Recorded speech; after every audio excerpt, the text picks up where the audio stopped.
तो उन्होंने मान ली कि हमारी गलती हो गई। आज धरना प्रारंभ करने के बाद रिलायंस के लोगों ने आकर लाइट का कनेक्शन कर दिया, महानगर पालिका के लोगों ने पानी का कनेक्शन कर दिया। लेकिन हमारी मांग ये थी कि जो गलत कारनामा जिसने जो ऑफिसर ने किया उनके ऊपर एक्शन होना चाहिए। महानगर पालिका के आयुक्त इकबाल चहल साहब को ये पता चला, उन्होंने सवेरे मेरे पास साथ में 3 बार मेरे से बातचीत किया। उन्होंने एडिशनल म्युनिसिपल कमिश्नर रंजीत ढाकने जी को भेजा यहाँ पर। रंजीत ढाकने जी और असिस्टेंट म्युनिसिपल कमिश्नर संध्या नांदेड़कर ये दोनों आए। 1.5 घंटा मेरे से उन्होंने बातचीत किया। बातचीत करने के बाद में हमारे पार्टी के एडवोकेट सिद्धार्थ शर्मा, इन्होंने सारे कानून बताए, एमएमसी एक्ट में जो प्रोविजन है वो बताया। उपनगर के लोगों के साथ में मुंबई महानगर पालिका ने गत अनेक वर्षों से जो अन्याय किया वो बताया। एक्ट में प्रोविजन ये है कि रेंटेड बिल्डिंग जो डिलेपेटेड है उसको मालिक अगर रिपेयर नहीं करता है नोटिस मारने के बाद, तो मुंबई महानगर पालिका ने बजटरी प्रोविजन के पैसे से उस बिल्डिंग को रिपेयर करना है और जो खर्चा आता है वो असेसमेंट टैक्स में ऐड करके मालिक या तो भाड़ू से वसूल करना। ये एक्ट में प्रोविजन होने के बावजूद लैंडलॉर्ड लोगों को मदद करने के लिए हमारे भ्रष्ट अधिकारियों ने 100 से भी ज्यादा बिल्डिंग उत्तर मुंबई में तोड़े। पूरे मुंबई शहर में कितने तोड़े उसका हिसाब मिल जाएगा। उत्तर मुंबई में 100 से ज्यादा बिल्डिंग गए 5 साल में तोड़े हैं इन्होंने। एक भी मालिक ने उसका कामकाज शुरू नहीं किया। महानगर पालिका ने भाड़ूतों को भी एक का परमिशन नहीं दिया। आज का एक छोटे आंदोलन के साथ में हमने ये भी विषय को जोड़ दिया। रंजीत ढाकने जी को हमने सारा बात बताया, वो कन्विंस हो गए। उन्होंने कहा कि आप एक लेटर दे दो, हम कमिश्नर के पास पुटअप करके उसका अप्रूवल ले लेंगे। और महानगर पालिका के आयुक्त चहल साहब ने भी मुझे फोन पर यह बात बताया कि हम पॉलिसी बनाएंगे। मैं ये कहता हूँ कि पॉलिसी बनाने की कोई आवश्यकता नहीं है। जो पॉलिसी में है, जो एक्ट में है, उसका लाभ उपनगर के लोगों को मिलना चाहिए। इसलिए हमने तुरंत ये मांग अभी की है लेटर लिखित में।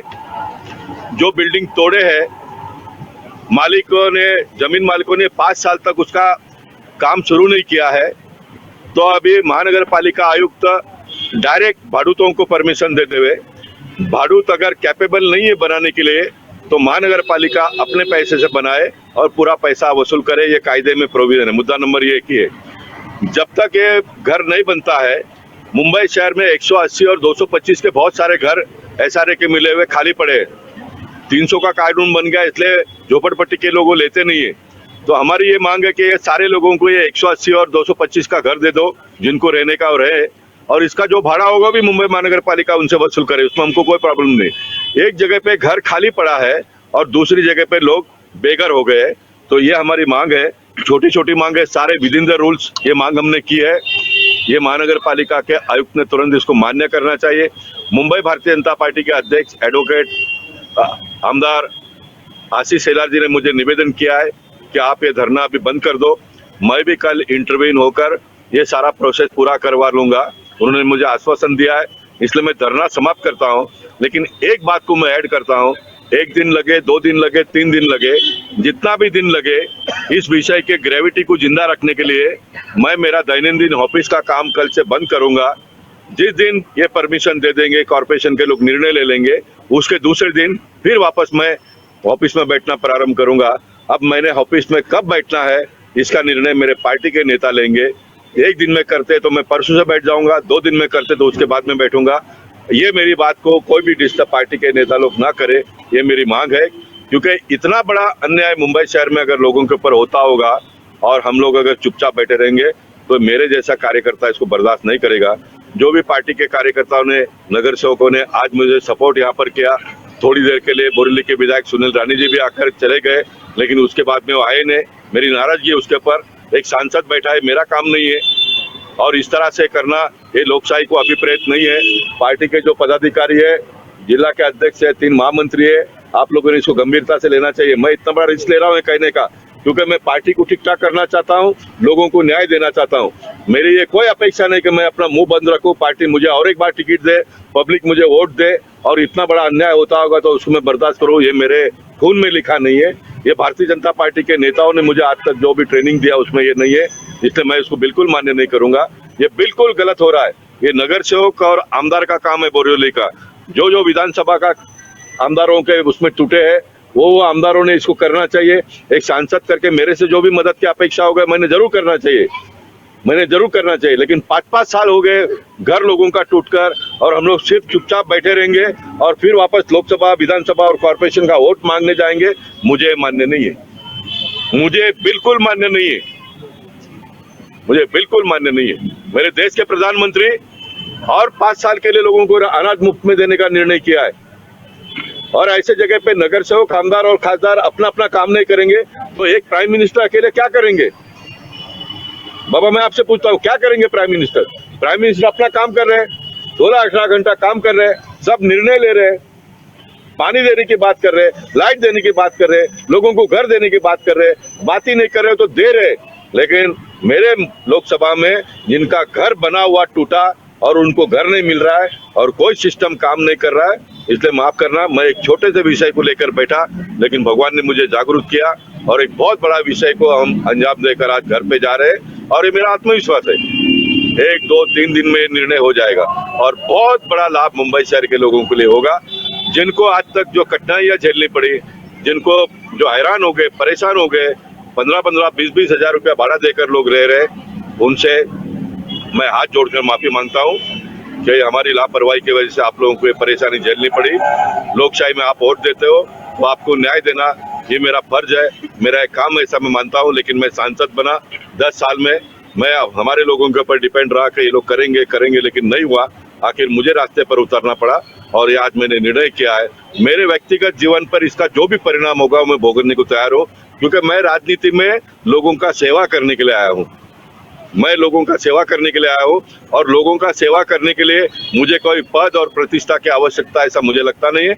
मेरे पार्टी के नेताओं ने जो मुझे सीख दी है, मेरे मतदाताओं ने जो मुझे ताकत दी है, उसके आधार पर मैं बहुत कुछ आने वाले दिनों में कर सकता हूं, वो मैं करूंगा। बहुत बहुत धन्यवाद। सबसे पहले तो अभी बात कर रहे हैं आप और आपकी आंखों से आंसू साफ से ये पता चलता है कि जनता आपको बार बार हर बार क्यों चुनती है, आप जनता के लोकप्रिय नेता क्यों है।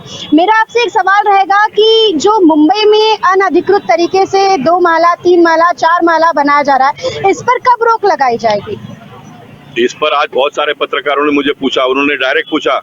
मालूनी में 4 माले का चाली बना है वो तोड़ते नहीं है, मजासवाड़ी में बना है वो तोड़ते नहीं है, बैंड्रा में बना है वो तोड़ते नहीं है, कुर्ला में बना है वो तोड़ते नहीं है, तो बोरीवली में सिर्फ GroundPlus1 का क्यों मुंबई महानगर पालिका तोड़ती है, ये लोग सवाल पूछ रहे हैं। ये सवाल आपने भी पूछा, इसका जवाब मेरे पास भी है, आपके पास भी है, लोगों के पास भी है। लेकिन मैं इस विषय को अलग एक मोड़ देकर मुंबई शहर का वातावरण बिगड़ना नहीं चाहता हूँ। मैं मलाड के बारे में हमारे वहाँ के कांग्रेस के MLA असलम भाई को मैंने खुद कहा है, देवेंद्र जी जब पहली बार विधायक बने थे तब मैंने कहा कि मेरी सरकार है, आप सरकार के पीछे हम भी आपको मदद करेंगे। ये 3 माला बना है, 100 फुट नीचे है, 100 फुट करके 300 फुट है, और उनको SRA में 300 फुट का घर मिलेगा, 300 फुट का मिल जाता है, कायदा है, प्रोविजन है, सरकार की जमीन है, हो सकता है। लेकिन किसी ने आगे आकर काम करना चाहिए। 300 फुट की जगह पे उसको 400 फुट भी एक बार देना पड़ेगा इस प्रकार के लोगों का समस्या का समाधान ढूंढने के लिए, तो सरकार ने वो भी करना चाहिए, क्योंकि हम धारावी में कर रहे हैं ना, धारावी में हम कर रहे हैं, तो ये आसानी से सब। मैं कोई मलाड, मजासवाड़ी, बैंड्रा और कुर्ला के लोगों का विरोधी नहीं हूँ। मैं चाहता हूँ कि उनके भी समस्याओं का समाधान निकले, और समाधान हाथ में है। और मलाड में एक घर टूट गया, 8 लोगों की मौत हो गई उसमें 2 साल के पहले। केंद्र सरकार ने 2-2 लाख रुपया, 8 लाख रुपए दिया। महाराष्ट्र के सरकार ने 5-5, 54 लाख रुपए हमने दिया। मरने के बाद में आप 54 लाख रुपए, आप हम लोग 54 लाख रुपए दे रहे एक परिवार को, लेकिन वो जिंदा है तब उसको घर रिपेयरिंग करने को परमिशन नहीं दे रहे। मेरी लड़ाई ये है। अब कोई कहेगा कि आप सत्ता पार्टी के हो, तो मैं सत्ता पार्टी का हूँ। क्या मैं सत्ता पार्टी का हूँ इसलिए चुपचाप बैठो? क्या मैं विरोधी पार्टी का है, सरकार आती है तब उनसे लड़ो, और मेरी पार्टी की सरकार आ जाएगी तो मैं चुपचाप बैठो? ये मेरे ब्लड में लिखा नहीं है। मेरे पिताजी खाकी चड्डी पहनकर मर गए, RSS के स्वयंसेवक थे हो, और उनके खून से मैं पैदा हुआ हूँ। ये मुझे इजाजत नहीं देता है बिल्कुल इसको मान्य करने के लिए। जैसे बच्चे माँ बाप के साथ में लड़ते हैं, वैसे मुझे मेरे सरकार के साथ में भी अगर लड़ना पड़ेगा तो मैं लड़ूंगा। GroundPlus1 के लिए आप काफी समय से लड़ाई लड़ रहे हैं। देवेंद्र फडणवीस ने बीच में इसके बारे में बयान भी दिया था, तो अब तक ये इम्प्लीमेंट क्यों नहीं हुआ? अब हर चीज का आप मुझसे जवाब मत पूछिए, कुछ बातों को गुलदस्ते में रहने दो। जी इसके बारे में मैंने कहा, महाराष्ट्र के उप मुख्यमंत्री देवेंद्र फडणवीस जी ने फ्लोर ऑफ द हाउस कहा, जी उसके बाद में मेरे पार्टी के विधायकों ने उनके पीछे पड़ के उसको अमल में लाना था। बिल्कुल बिल्कुल मेरे पार्टी के जिला के जो पदाधिकारी है उन्होंने उनके पीछे पड़ के उसको करवाना था। मैं अकेला कितना दौड़ू, मेरे इंटीग्रिटी पे डाउट आ जाएगा तो फिर मैं बाकी जो कर रहा हूँ वो भी मैं कर नहीं पाऊंगा, मैं टूट जाऊंगा। मैं रोज उठकर अगर मंत्रालय में चले जाऊं, मेरे पार्टी के नेताओं को मैं परेशान करूं, मंत्रियों को परेशान करूं, तो मेरे इंटीग्रिटी पे डाउट आ जाएगा। ये क्यों इतना पीछे पड़ा हुआ है? बाकी के लोगों ने भी करना चाहिए ना,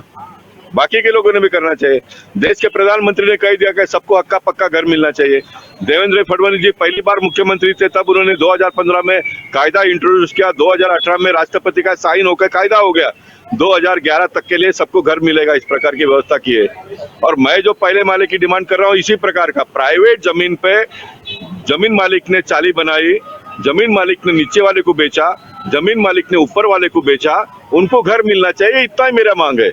जब 2011 में म्युनिसिपैलिटी का और कलेक्टर का लैंड कब्जा जिन्होंने किया उनको घर मिलेगा, तो ये प्राइवेट जमीन पे परचेस जिन्होंने किया उनको क्यों नहीं मिलना चाहिए? इतना सिंपल लॉजिक है। फिर कल को लोगों की मांग होगी कि तीसरा और चौथा माला जो बना है उनको भी घर मिले, तो फिर नहीं, मुंबई शहर में जो स्लम का कानून है वो कानून ये कहता है कि एक व्यक्ति को एक घर मिले, मैं उससे सहमत हूँ, एक व्यक्ति को एक ही घर मिले। लेकिन मेरा जो पहले माले का जो डिमांड है वो प्राइवेट, एक जमाने में चालियां बनती थी, जैसा बिल्डिंग बनता है वैसे चालियां बनती थी, और चाली का जमीन मालिक ने बनाकर बेचा और लोगों ने परचेस किया उसको। ऐसे हजारों लोग मलाड में ओमकार बिल्डर ने जब लेआउट इतना बड़ा बनाया उसमें तोड़े गए, और सारे लोग नाला सुपारा वसई में जाकर रहते हैं। ओमकार बिल्डर के लोगों ने किसी को 10 लाख दिया, किसी को 15 लाख दिया, वो चले गए। मरता क्या करेगा बेचारा, मरता क्या नहीं करता, वो क्या करेगा? नगर सेवक मदद नहीं करेगा, आमदार मदद नहीं करेगा, खासदार मदद नहीं करेगा, सरकार कुछ कानून नहीं बनाएगी, वो क्या करेगा गरीब आदमी बेचारा? चले गए सब नाला सुपारा वसई में। अब मैं ये कह रहा हूँ जो बचे हैं उनको तो दे दो, और कायदा ये कहता है कि जो गए उसको भी पकड़ के लेके आओ। आपके पास एनेक्चर में सबका नाम है, जिनका नाम है, जिनको घर नहीं मिला उनको घर मिलना चाहिए। और मैं कायदा जो है अभी का वर्तमान डेंसिटी में, वो कायदे में कोई बदलाव नहीं करने का। मलाड में मालोनी में तक्षशिला नाम की एक बिल्डिंग बनी है, 32 लोगों को घर नहीं मिला है, 33 लोगों का घर बनकर खाली आज 4 साल से पड़ा हुआ है, लोग बाहर है और वो बिल्डिंग में खाली घर पड़े। मैंने गवर्नर साहब को मीटिंग लिया, गवर्नर साहब ने लोगों को भेजा, लोग आकर एसआरए के लोग आकर देख कर गए, लेकिन निर्णय अभी तक नहीं हो रहा है। मैं अकेला कितना लड़ू? मैंने कहा कि मेरे इंटीग्रिटी पे डाउट आ जाएगा। घर बनकर रेडी पड़े, खाली पड़े, अभी भी पड़े।